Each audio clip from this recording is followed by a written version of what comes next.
Good morning, everybody. Welcome back to Cilinix Crypto. Hope you're all doing great and welcome to your daily update. On Beam, I have some new ideas I wanted to talk about Beam right now.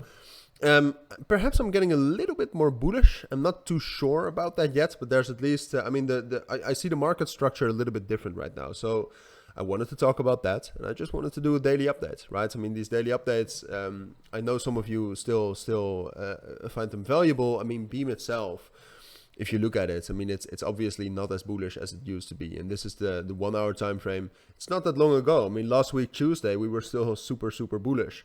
But right now, the circumstances are a bit different. All right. So what we said, and we talked about yesterday a lot, is that Beam was quite bearish, right? So yesterday morning, especially, it still looked most likely that we would drop down to 1.6. That's also what I said. I was wrong about that, at least on the short term. All right. And Beam itself, I mean, if you look at the open interest, so basically the momentum it has, as most of you know, what you'll see is that we have seen a bit of an increase in the last day, or at least yesterday it reacted very well to the bullish momentum that we saw in the markets. All right, so yesterday evening, afternoon, depending on where you're from, night, we got some bullish momentum across the market. And Beam, I mean, in the end, it is one of, or at least it has been one of the top performers in the last month. So strong cryptos react strongly to bullish momentum. But in the end, I mean, it made some momentum, but it was basically the same as the momentum we got on Sunday, which made us go up to like the 2 cents, 2.05 cents level, or 2.1 cents level, and not higher.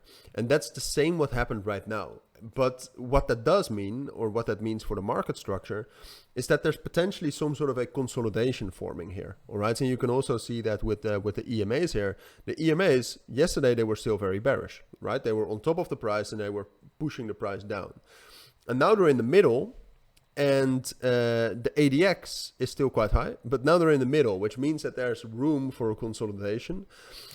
Which is different, right? Because yesterday was quite bearish, and from a consolidation, you can actually still be bullish.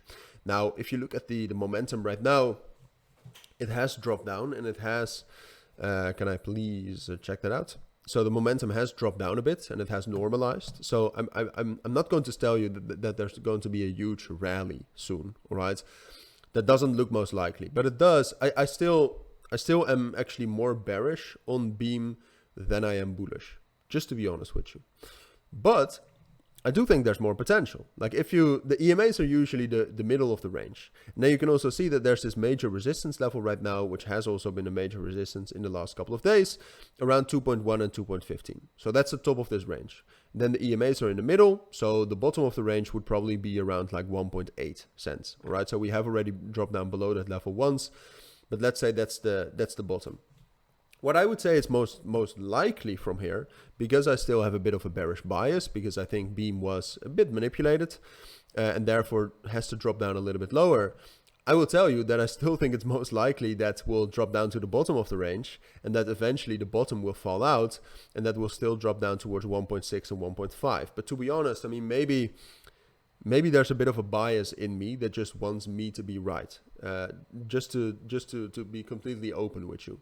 So honestly, even though this is my bias, personally, it's still very much possible that it will rally. It's just not what I expect, because in the end, what we're waiting for is a breakout, right? So Beam will either break down below 1.8 cents or above 2.15 cents. And at this moment, purely technically, objectively, both are equally possible. All right. So you would say that, or if Beam breaks above 2.15 here, we will probably rally. All right. If we break above that and we'll hold it as support, we'll probably rally all the way back up to 2.5 cents. This is as likely as that Beam drops down below 1.8 cents and drops down towards 1.6 and 1.5. It's as likely objectively, but I'm not sure why, but I have a bit of a bearish bias. That's my thing. But I do think I should let you know. All right. So those are my thoughts. That's the situation for Beam right now. If you do have any questions, of course, let me know. But for now, thank you for watching. Take care. Don't forget to check out my premium and signal group if you're interested in that, down in the description or the pinned comment. But for now, have a great day and bye.